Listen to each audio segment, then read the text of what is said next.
पूरी दुनिया में भारत का नाम मिट्टी में मिलाने का काम इन दो गुजरातियों ने किया है। 11 साल का रिकॉर्ड देख लो कि आम जनता के लिए कौन सा काम किया। ये दूसरों की काम की जानकारी आपको देते हैं, लेकिन खुद इन्होंने 11 साल में क्या किया है इसके संबंध में वो एक शब्द नहीं बोलते हैं। कोई भगवा वस्त्र पहन के वो साधु नहीं बन सकता, सन्यासी नहीं बन सकता है। योगी आदित्यनाथ संत नहीं है। योगी आदित्यनाथ एक राजनीतिक करने वाला व्यक्ति है और वो राजनीतिक के लिए किसी भी सीमा पार कर सकता है, जो उसका उदाहरण है महाकुंभ। वो एक गुंडा किस्म का इंसान है, उसकी गुंडों वाली सोच है। गुंडे हमेशा देखते होंगे ए फलाने का घर कब्जा कर लो, ए फलाने के घर को तोड़ दो, सारे के सारे गुंडे। इसलिए तो वहाँ पे इतनी बड़ी घटना को छुपाने का काम किया। आज लोग दर दर भटक रहे हैं अपने परिजनों से मिलने के लिए, और इस हॉस्पिटल के उस हॉस्पिटल के, इस थाने के उस थाने के वो चक्कर काट रहे हैं, लेकिन कहीं भी उनके आदमियों का अता पता नहीं है। संत वही होता है जो सत्य बोलता है, समाज को सही मार्ग दिखाता है, कभी झूठ का प्रयोग नहीं करता है। और जो झूठ का प्रयोग करता है, जो पाखंड फैलाने का प्रयोग करता है, उसे पाखंडी कहते हैं, उसे संत नहीं कहते हैं। कोई भगवा वस्त्र पहन के वो साधु नहीं बन सकता, सन्यासी नहीं बन सकता है।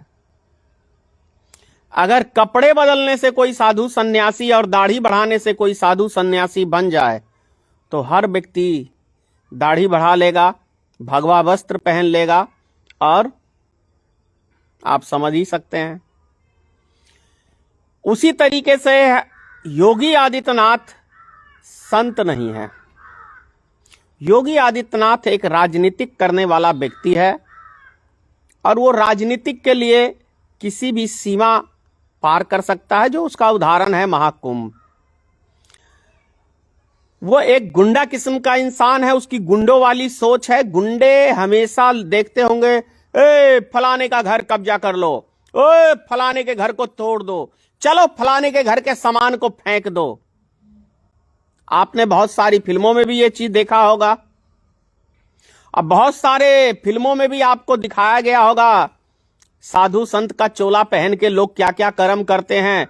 फिल्मों में बहुत सच्चाई दिखाई जाती है, बस समझने की जरूरत है आपको, हमको।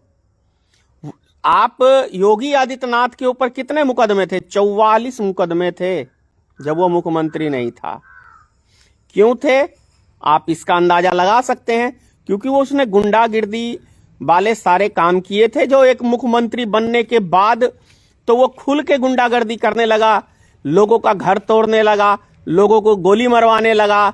अदालत की जरूरत नहीं है, एकदम स्पॉट पे ही चलो फैसला हम करेंगे। मतलब देश के संविधान को, कानून को अपने हाथ में ले लेना वो गुंडों का ही काम होता है। आप इस चीज को बाखूबी समझिए। जो व्यक्ति संविधान की शपथ लेके उस गद्दी पे पहुंचा है और वो व्यक्ति संविधान का दुरुपयोग कर रहा है, तो वो व्यक्ति गुंडा मवाली ही हो सकता है। क्योंकि गुंडे मवाली कोई कानून वानून उनके लिए कोई मायने नहीं रखता है। गुंडे मवाली हमेशा कानून का उल्लंघन करते हैं, और योगी आदित्यनाथ की जो भी टीम है वो सब गुंडे मवालियों की एक टीम इकट्ठा करी गई है।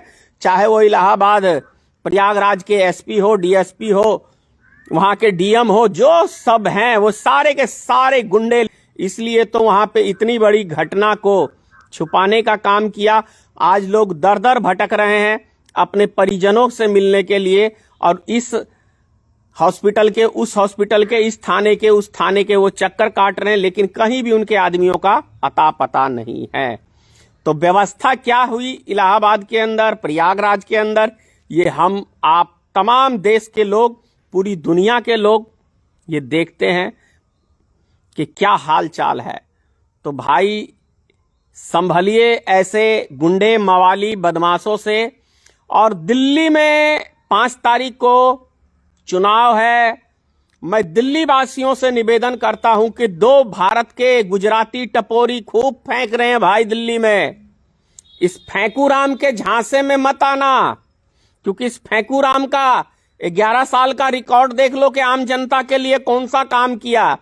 ये दूसरों की काम की जानकारी आपको देते हैं, लेकिन खुद इन्होंने 11 साल में क्या किया है इसके संबंध में वो एक शब्द नहीं बोलते हैं। भाई साहब, दुनिया में अभी के समय में, मैं कह रहा हूं अभी के समय में, पूरी दुनिया में भारत का नाम मिट्टी में मिलाने का काम इन दो गुजरातियों ने किया है। इस चीज को आपको समझना पड़ेगा।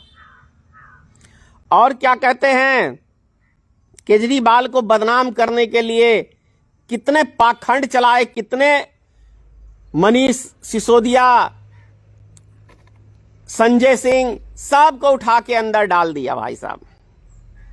तो आप लोग समझिए, इस चीज को समझिए कि ये, अब सोचिए कि जब ये अपने मुख्यमंत्री हैं इनके वहां हरियाणा में, तो कैसा पानी दिल्ली में छोड़ा जा रहा है, कैसे सरकार को बदनाम किया जा रहा है।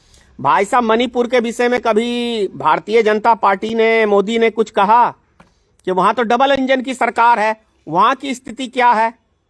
बिहार में डबल इंजन की अभी सरकार कहें तो नीतीश कुमार के साथ मिलके यहां जो क्राइम है वो हम लोग जानते हैं कि क्या स्थिति है। यूपी में डबल इंजन की सरकार है, वहां क्या स्थिति है आप देख लीजिए। नेशनल दस्तक की आपसे गुजारिश है कि अगर इसको बचाना चाहते हैं तो नेशनल दस्तक को सब्सक्राइब करने के लिए रेड कलर के सब्सक्राइब बटन को दबाएं, फिर बेल आइकन की घंटी दबाएं।